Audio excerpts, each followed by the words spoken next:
What's the latest with Anthony Joshua? Well, he's training, he's looking great, he's ready to beat up anyway. He's just the most terrific kid. I know he's a kid, in my age he's a kid, he's 28. All these problems with Jared Miller failing a drug test, what are these people on? I mean, I know what they're on, that's why they failed a drug test, but he must be on something else because his brain's not working. You know, $6 million thrown away for what? A cardiac drug and weight loss and strength condition. It's just illegal. And you're going to get found out because VADA, I think Anthony's been tested, 3 times in the last 10 days. These people are on the ball and they don't take any chances and it's random. They knock on your door at 4 in the morning and things like that, as they should. They do a good job. So Jared Miller has blown a massive chance and who knows how good he was going to be because he's a big lump, he's undefeated. I think Anthony was a big favourite, but I was always in my mind there's that doubt when someone's undefeated. You don't know how good they can be when they're under pressure. So now Eddie has had a few sleepless nights, as usual in this crazy boxing game. He's got a list of 5 or 6 fighters that we're talking to all of them. Who's on the list? People on the list, Kubrat Pulev would be on the list because he's the mandatory. So we've got to fight him sooner or later. So hey, you ready now? We'll do it now. I think it's Kosniak. He is an undefeated heavyweight from New York as well. He's young, southpaw, a bit awkward, but a good fighter.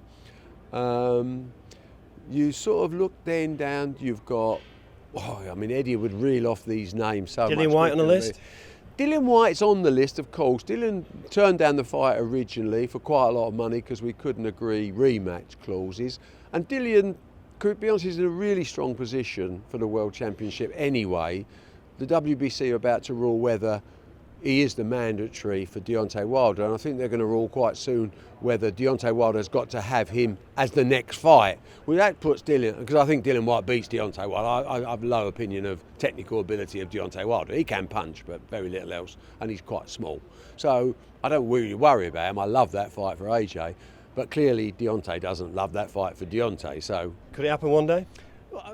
Yeah, the danger is that Deontay gets beat before he fights AJ. At the moment, it's a hot fight, which is why we offered him $100 million. I mean, shall I say that slowly? $100 million. And what did he do? 3-fight deal. He said no.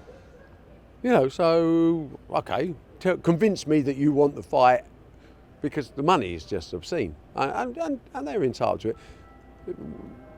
The fabulous fact is that Eddie spoke to AJ, I think yesterday morning, and he said he's going through his list, whether it's, I can say so many names. AJ said, I don't care, any of them. If you want to put Fury in there, if you want to put Deontay in there, if you want to put Dillian. Fury's an option? No, not really, because again, they're all contracted to different TV stations. So we love the Fury, we absolutely love the Fury fight. Love the Fury fight to death. And Fury, of course, is this fighting gypsy that's not frightened of anyone, who in his next fight is boxing the box rec number 93 in the world. So come on, shall we tell the public the truth a few times? None of them really want to get this. Joshua is the prop, he's the real deal, and I can't help it. Sooner or later, money talks. Eventually, the career options extinguish and fights happen. Never as fast as fans would want, never as fast as I would want, because I'm getting older and I want to see these fights before I peg it somewhere. But as far as Joshua's concerned, he will be in with a top heavyweight, of course. On the 1st of June? On the 1st of June, that won't change, and he's training. Eddie said to him yesterday, don't lose focus with all this going on. And Joshua was like, lose focus. So I was on the road at 6 in the morning. Nothing changes for me. Every day he's organised, programmed as part of giving me into peak condition for whatever unfortunate person is in the other corner on June the 1st at Madison Square Garden. So he's ready, and he's a proper professional and a credit to not just boxing, to the whole country.